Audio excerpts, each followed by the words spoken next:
Tuhan Ya. Bapa untuk menegakkan kebenaran. Terima kasih. Haleluya. Terima kasih Pak Murid Yesus buat supportnya, tetap doanya, dan saya berharap teman-teman di Indonesia, para hamba-hamba Tuhan bisa menyambut dengan mengambil kesempatan ini buat mulai bergerak, berdiakonia sekuat-kuatnya, bermarturia sekuat-kuatnya, dan bersatu, dan teriakkan suara minoritas itu ya, jangan cuma diem aja. Makanya di awal kan saya kan kasih bacaan. Ketika Yesus ditampar, dia tanya, mengapa kau tampar aku? Boleh loh kita nanya loh. Ketika Rasul Paulus ditampar, tanya, kenapa kau tampar aku? Ketika gereja ditampar, malah nyodorin kepalanya buat dikebuk. Ya kan? Dibacain ayat sama Gus Yakut, lepak-lepak. Sedangkan saya teriak pakai sejuta toa. Kenapa kalian tampar kami? Langsung kejang-kejang semua tuh menterinya, semua wapresnya kejang-kejang semua. Nah, sekarang Anda teriak yang keras yang di Indonesia dan dibarengi dengan diakonia yang kuat. Kalau Anda diam saja, gereja-gereja, ya tapi sebenarnya Anda jangan bergantung sama gereja sih. Gereja udah terang cari duit ya. Anda ayo, YouTubers, bangkit. Jangan berharap sama gereja, percuma. Gereja cuma cari duit doang. Cuma cari perpuluhan doang gereja itu. Ya, tinggalkan gereja-gereja yang pendetanya pakai barang-barang mewah, berhidup mewah, tinggalkan. Percuma, Anda akan disesatkan oleh gereja itu. Percaya saya, Anda tidak akan ketemu Tuhan, tapi ketemu dengan ilusi yang diciptakan dengan hingar-bingarnya ambience musik di gereja itu. Ya, percaya saya deh. Datanglah kepada gereja yang hamba-hamba Tuhannya selalu teriak, diakonia, diakonia, itu kayak gereja Toraja tuh. Ya, gereja Toraja itu bagi-bagi tuh kayak gereja Katolik tuh.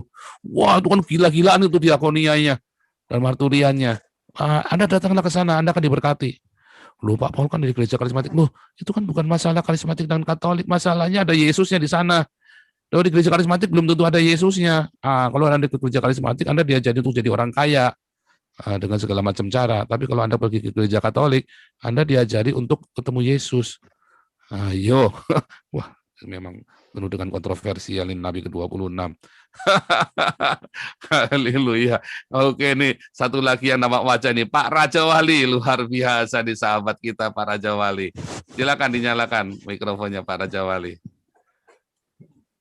Shalom, Bapak. Nanti Pak Raja Wali dulu nih, Pak. Oh ya, Pak Raja Wali nih, Pak Raja Wali silakan di-unmute dulu, lalu nanti ke Stephen Holy. Silakan Pak Raja Wali. Shalom, Suaranya hilang Pak Raja Wali. Shalom. Ya, shalom. Halo. Ya, shalom Pak Raja Wali. Shalom. Halo, shalom, Pak Paul. Shalom. Pak Paul, salam kenal dulu ya, Pak Paul. Salam kenal. Saya sudah sempat japri sama Pak Paul tuh waktu saya kesaksian saya bawa istri saya dibaptis. Iya. Kemarin itu. Email atau WhatsApp? Jadi sementara WhatsApp Pak Paul. WhatsApp ya, oke. Terus WhatsApp lanjut. yang saya kirim videonya sama dokumen. Iya, aku ingat. Ya. Iya. Ya itu Pak Paul. Itu istri saya dari Muslim ya Pak. Itu juga semua diberkati dari dengar channelnya Pak Paul. Haleluya. Saya jejelin terus istri saya itu. Saya nggak pernah menginjili dia, tapi saya jejelin terus videonya Pak Paul. Lama-lama dia bertobat Pak. Haleluya. Tuhan Yesus baik. Wah, saya sampai bergetar hati saya. Haleluya. Ya, saya sementara mungkin cuma itu dulu karena banyak sekali yang ngantri Pak. Iya, Pak tolong di WhatsApp lagi Pak. Saya cari enggak ketemu Pak. Saya cari enggak ketemu nih. Di WhatsApp lagi ya Pak Raja Wali ya. Di WhatsApp lagi ke saya. Wah, ini menggetarkan hati saya ini. Luar biasa. Tuhan Yesus baik ya. Ini ternyata rombongan para nabi ini. Tidak secara langsung, tapi keluarga kami juga. Luar biasa. Pak, Gitu nanti aja, Pak Paul, di ya. WhatsApp lagi ya, di WhatsApp lagi para Jawali, di WhatsApp lagi. Baik, Wah, ini kalau bisa hari Minggu baik, Pak. kesaksian nih para Jawali nih, hari Minggu kesaksian yang panjang, karena hari Minggu kan hari kesaksian kita kan. Bahwa aduh luar biasa sekali, jiwa-jiwa selalu Ya, dimenangkan bagi Kristus ya tiap hari. amin, Pak, amin. Amin. Juga doa fajar ya, banyak yang disembuhkan, banyak yang dipulihkan ya. Ayo teman-teman ikut doa fajar jam 5 pagi, pakai Zoom-nya selalu sama. Cuman live YouTube-nya di Hagios Eropa ya. Karena kalau yang Joseph Paulus ini buat gubrak-gubrak, kalau yang di Hagios Eropa itu buat kita pengembalaan. Jadi saya bedakan linknya memang. Jadi teman-teman ikut doa fajar ya. Di doa fajar itu tiap pagi kita semua kita sharing. Saya itu cerita yuk bagaimana kita mengatasi kehidupan kita. Ya usia saya hampir 50 ya. Saya kira sudah cukup pantas lah kalau saya cerita semua salib-salib serta semua penderitaan, semua kebodohan saya selama saya meninggalkan Tuhan. Jadi kita share di situ. Saya share teman-teman tips-tips di dalam Alkitab bagaimana untuk bisa survive dan Anda bisa semakin mengenal Yesus Kristus. Gitu ya, ikut doa fajar ya. Juga ada yang doa yang sepakat. Doa sepakat supaya keluargamu dimenangkan kayak Pak Raja Wali ini. Haleluya. Keluarganya dimenangkan bagi satu orang diselamatkan, seluruh isi rumahmu akan diselamatkan. Oke, luar biasa. Terima kasih buat kesaksiannya menguatkan hati Pak Raja Wali. Sayang putus-putus tadi. Nanti hari Minggu diulang lagi yang jelas asal usulnya ya Pak. Hari Minggu diulang lagi ya Pak. Ya Pak. Ya, Oke, Pak. Pak Stefanoli silakan. Pak Stefanoli. Iya Pak Kece, resen dulu Pak Kece sebentar. Ini kita urutan Pak Kece. Nanti saya setelah Pak Victor Nuril nanti Pak Kece. Setelah Pak Victor ya. Ini biar Pak Stefanoli dulu. Silakan Pak Stefanoli. Shalom Pak Paul dan shalom teman-teman. Shalom. Ya. Iya Pak Paul. Pak Paul bisa lihat background saya. Iya keren amat loh, pakai Indomie ini promosi nih nggak boleh, ini harus bayar di promosinya nih. Promosi nggak boleh. Ada yang aneh nggak Pak? Ada yang aneh nggak? Ulang. Sebentar. Kok aneh? Ada yang aneh nggak Pak dari Indominya Pak? Coba Pak lihat Pak. Indo. Produk baru itu. Produk baru. Goreng. Nggak tahu, nggak ngamatin saya. Nggak ada gambar mie-nya Pak sama telurnya. Oh iya? Oh iya lagi puasa ya. Oh. Ini lagi rame Pak di sini Pak. Itu memang beneran itu? Enggak, itu memang beneran itu. Pak. Iya beneran itu Pak. Beneran Pak. Nggak ngerti gue sekarang, nggak ngerti dah. Oh iya ya, hitam ya. Saya pikir itu kamu edit sendiri.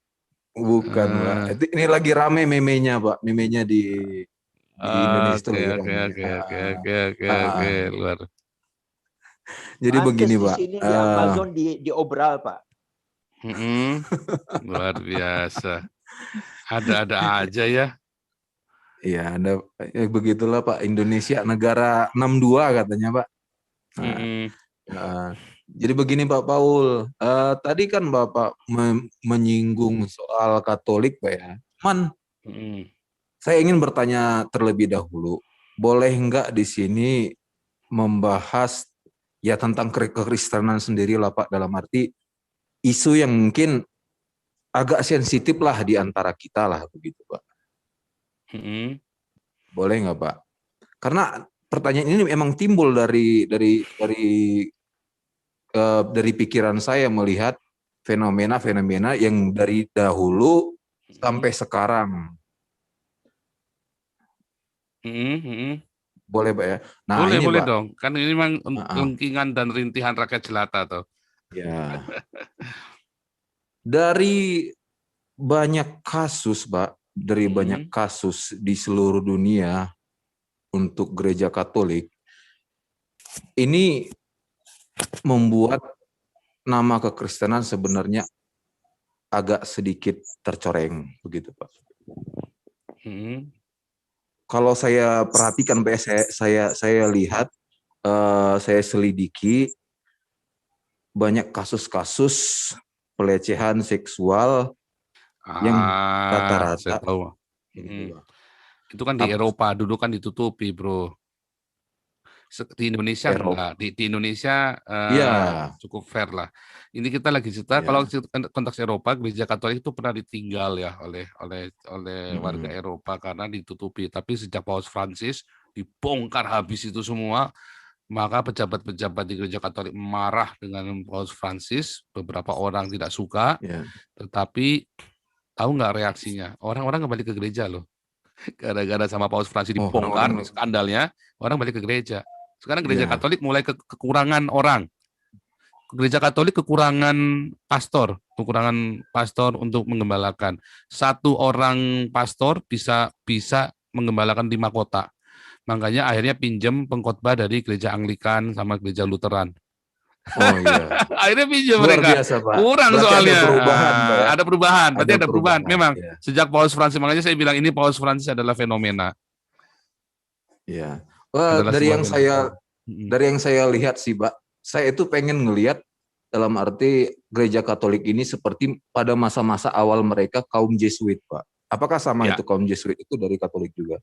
Ini benar-benar misionaris yang diutus ke seluruh negara, bahkan banyak yang mati martir, Pak.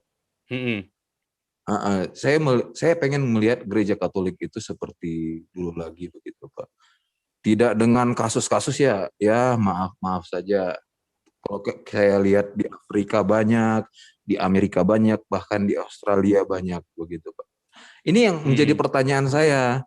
Ini apa ada dogma yang salah atau menurut Bapak bagaimana tanggapan Bapak? Maksudnya dogma dari mana? Ya dari Katolik ini, karena ada menurut pengakuan seorang ini, Pak ya, dia sempat viral di Amerika. Dia seorang Katolik liberal, namanya Milo Yiannopoulos. Milo Yiannopoulos, dan dia korban dari pelecehan seksual. Oh iya saya dengar Begitu, itu, Pak. ya. Dan dia nyelotok sedikit begini katanya, Pak. Kaum LGBT, dia bukan pro pernikahan LGBT, Pak ya, tapi dia seorang gay. Si Milo ini, Pak. Tapi dia nyeletuk seperti ini.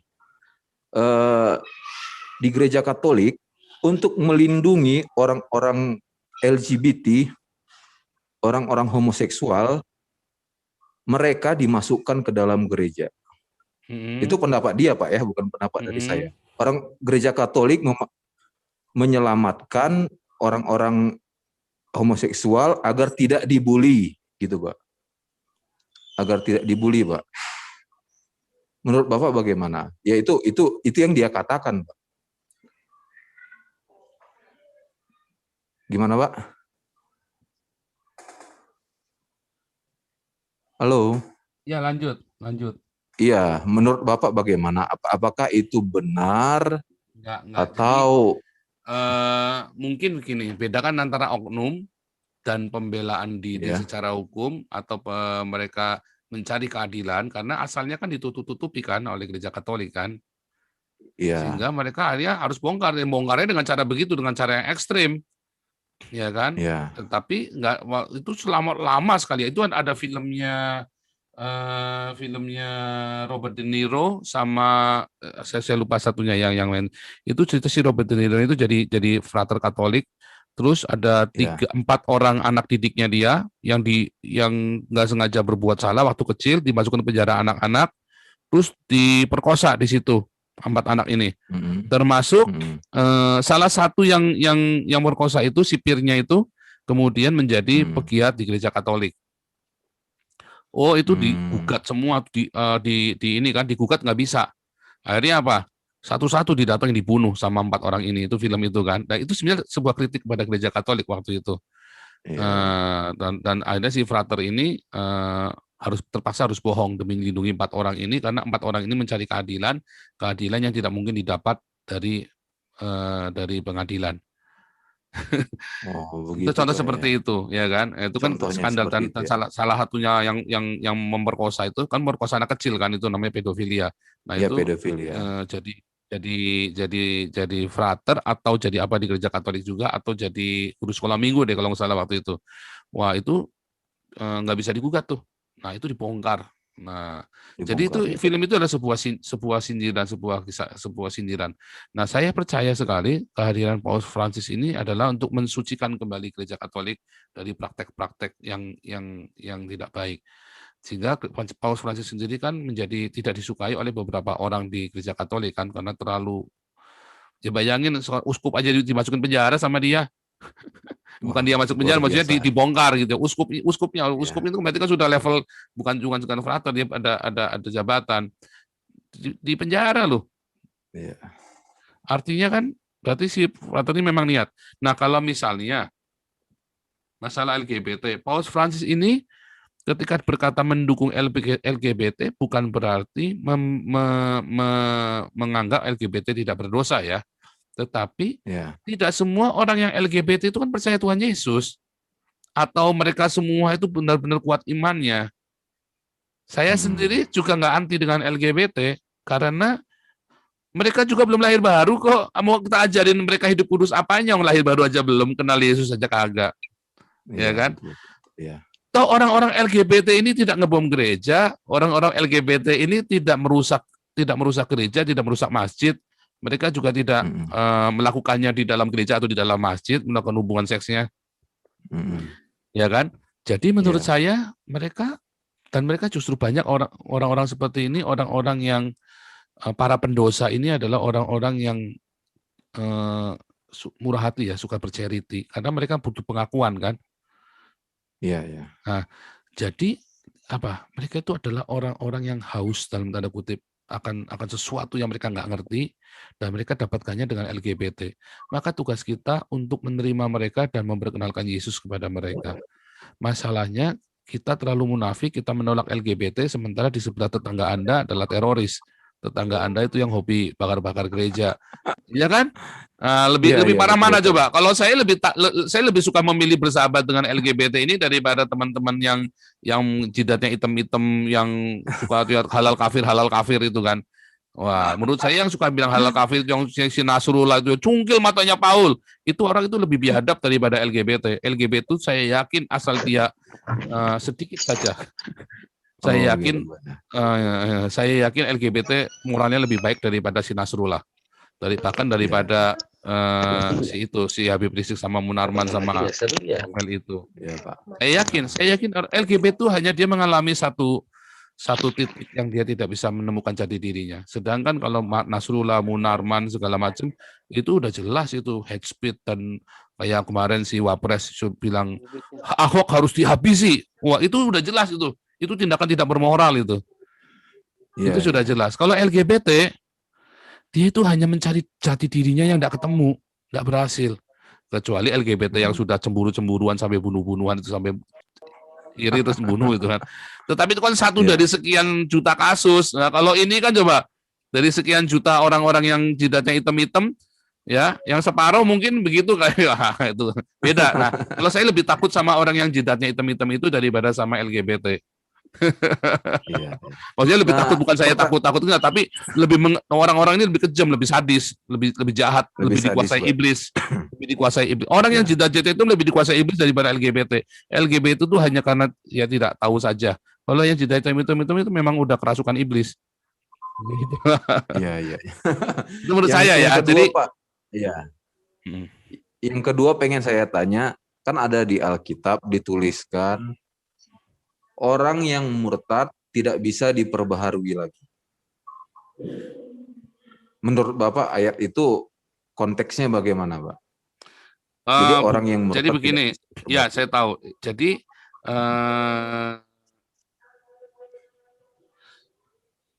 itu kan ada di Ibrani itu ya. Orang yang murtad tidak bisa diberani lagi, Ibrani 6 kalau nggak salah itu. Jadi begini ceritanya. Orang-orang kalau sudah lahir baru, orang-orang yang lahir baru itu dia tidak akan pernah bisa hamartia lagi, tidak akan pernah bisa hamartia, tersesat. Kalaupun dia tersesat, dia akan dikejar. Sekalipun dia harus membayar dengan seluruh hidupnya, entah dia masuk penjara seumur hidup lah, entah dia kena penyakit yang berat yang nggak bisa sembuh, tapi dia harus menderita, entah keluarganya berantakan, tapi dia menuai apa yang dia tabur, tapi jiwanya tetap diselamatkan. Makanya Paulus bilang serahkan tubuhnya pada iblis supaya jiwanya diselamatkan.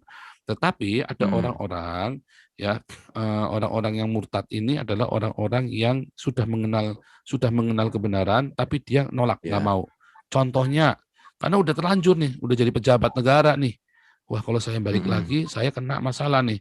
Ya, dia sudah tahu kebenaran. Atau dia sudah tahu kebenaran, tetapi dia udah tanggung deh. Ya kan, sini sudah di dalam. Dan biasanya orang-orang ini belum lahir baru. Kalau sudah lahir baru tidak mungkin dia bisa. Tetapi karena dia belum lahir baru, dia cuma jadi anggota kita doang. Seperti yang Yohanes bilang, antikris itu adalah salah satu dari kita, tapi tidak sungguh-sungguh.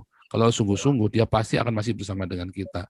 Banyak orang, karena di zaman ini mudah untuk menjadi Kristen, sehingga dia gampang jadi Kristen. Contohnya Setia Novanto.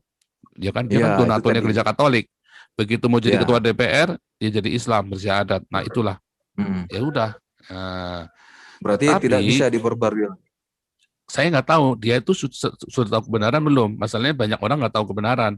Kalau dia sudah tahu kebenaran, ya nggak bisa, udah. Berarti dia kan sudah menghujat Roh Kudus itu. Oh, dia sudah tahu kebenaran, dia sudah melihat mujizat, dia sudah merasakan kasih Tuhan. Tapi dia tolak hanya demi jabatan. Nah itu nggak bisa tuh. Tetapi kalau orang itu benar-benar sudah lahir baru, kayak saya sudah lahir baru dulu ya, terus kemudian saya marah, kecewa dengan orang-orang, kemudian saya mendekat mau tinggalkan Tuhan, dikejar sama Tuhan. Sampai keluarga kami berantakan, dikejar.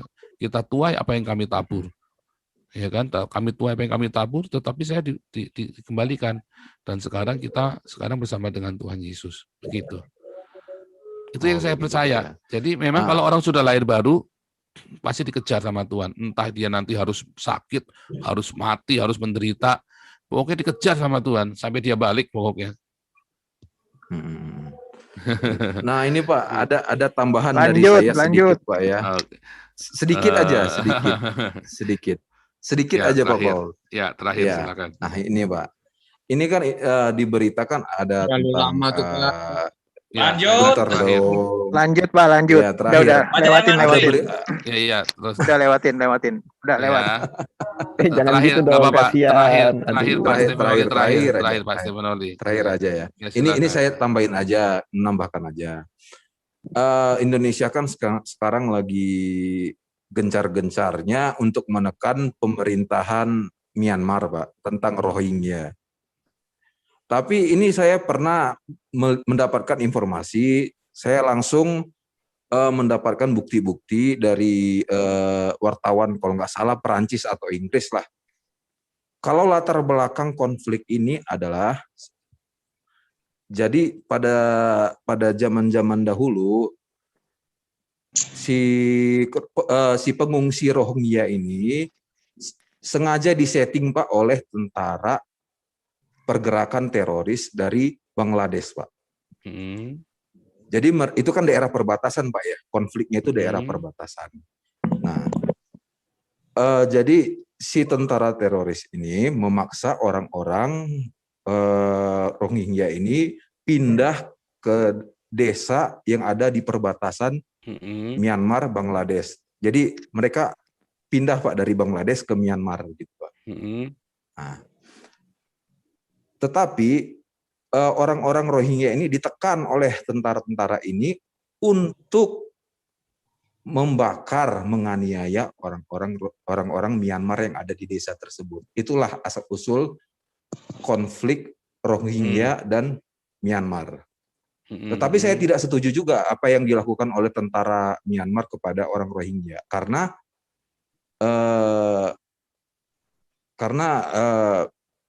orang Bangladesh ini juga, orang Rohingya ini juga ditekan oleh tentara teroris dari bentukan pemerintahan Bangladesh, Pak.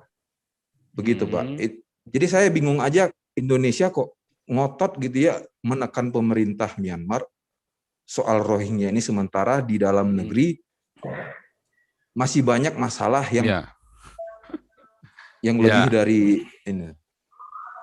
Itu macam waktu Indonesia dikritik sama daerah mana itu yang masalah Papua, lalu ada perempuan satu tuh ya, kamu uruslah negaramu sendiri di apa itu ya yang di Vanuatu. Ya Vanuatu itu. Pak, PBB. Nah, betul. Nah, ini sama. Indonesia ini rese mau ngurusin Uighur, mau ngurusin Myanmar segala macam, sementara di depan mata sendiri aja nggak beres-beres. GKI Yasmin.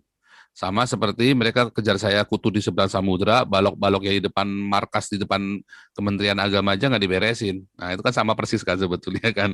Nah, itulah kita munafik, bangsa yang munafik. Karena Pancasilanya udah mati tahun 98. 27 Mei 98 itu Pancasila mati. RIP. Iya, Makanya kita mau bangkitkan Pancasila kembali supaya seperti Yesus bangkit dari kematian. Maka Pancasila akan menjadi sakti sesakti-saktinya. Gitu ya. Kita minta Tuhan Yesus bangkitkan Pancasila kembali di Indonesia. Lanjut dulu. Ya. Ini Terima kita kasih, balik Pak, ke yang tidak tampak wajah. Pak, balik tadi sebentar. Satria Tumengkol. Satria Tumengkol, silakan. Di-unmute mikrofonnya. Satria Tumengkol sama Gabri. Ya, silakan Satria. Ya, silakan. Shalom. Ya, shalom. Ya, mantap ini. Iya. Mentorku ini, mentor. Iya, luar biasa. Iya. Saya panggil saja Pak Paul ya. Iya. Karena sama-sama kita ini mata sipit, Pak. Aduh, Tuhan ya. Saya cuma kasih semangat. Ini sebelahmu itu ada sahabat saya tuh, Pendeta Tato itu. Siap, Agus Sutikno, Pak. Iya, itu Pendeta Tato itu hopeng saya itu. Apa kabarnya beliau itu? Baik, Pak Dia. Oke, lagi pelayaran di tempatmu itu ya kemarin ya berarti ya. Pak. Pendeta Tato itu sahabat saya baik itu. Oke, lanjut Satria Tumengkol. Iya, Pak. Pokoknya semangat terus, Pak. Amin. Semangat. Pokoknya buat yang nonton di sini yang ada di room, aduh jangan takut terus, aduh roh ketakutan itu roh iblis loh. Jangan takut dong, makanya harus sering kita menyembah Tuhan. Amin. Harus menyembah. Karena itu yang Tuhan mau.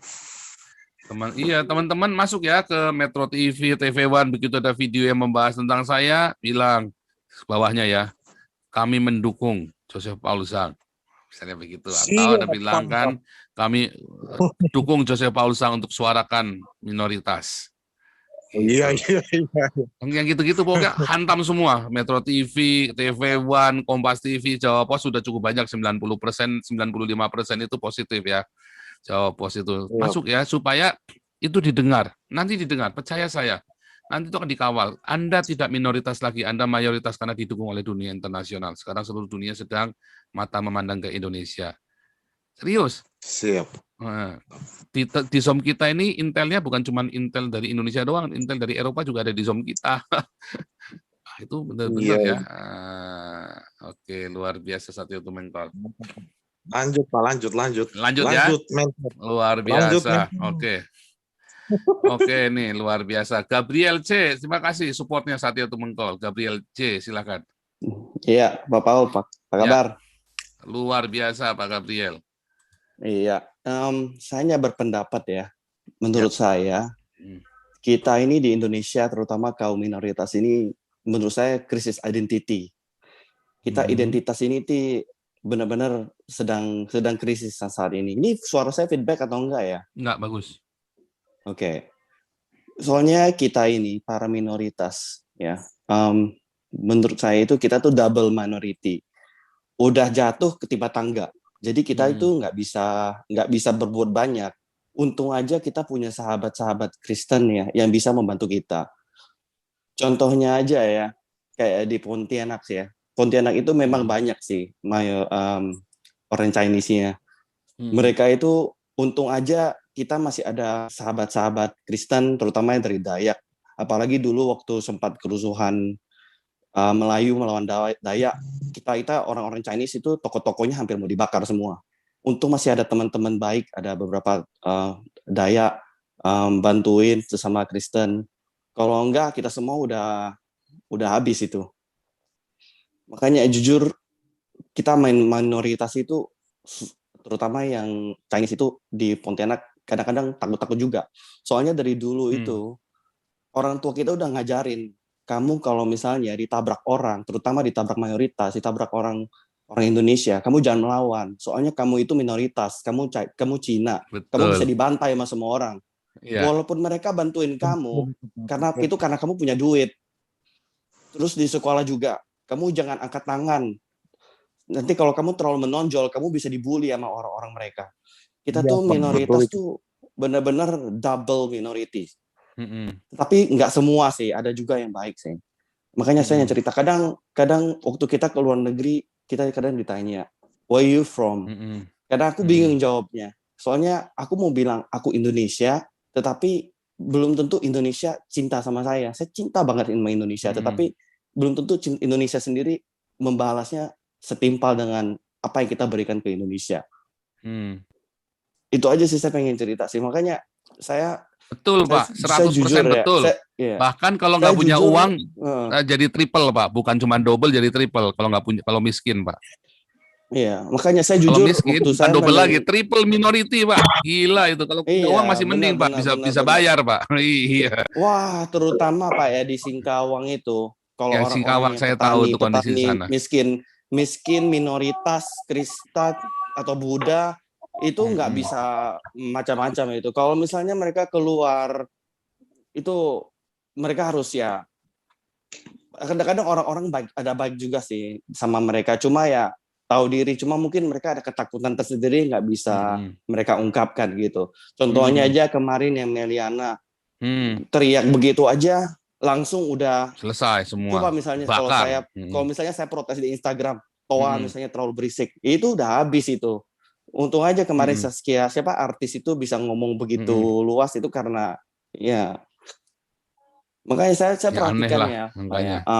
Saya perhatikan makanya pertama-tama waktu Pak Paul Chang itu kuat sekali. Misalnya pertama kali orang-orang minoritas tuh bersuara. Cuma akhir-akhir ini belakang saya ngelihat kayaknya sepertinya obornya itu mesti dinyalakan lagi Pak. Jadi tuh minoritas itu lebih speak up, lebih berani mereka untuk mengutarakannya. Cuma ya itu dia, karena betul sekali sih, karena mereka tinggal di Indonesia, kita juga nggak bisa bicara apa-apa sih. Soalnya takut sih. Sebetulnya nggak ada apa-apa Pak. Sebetulnya nggak ada apa-apa karena kasus-kasusnya masal begitu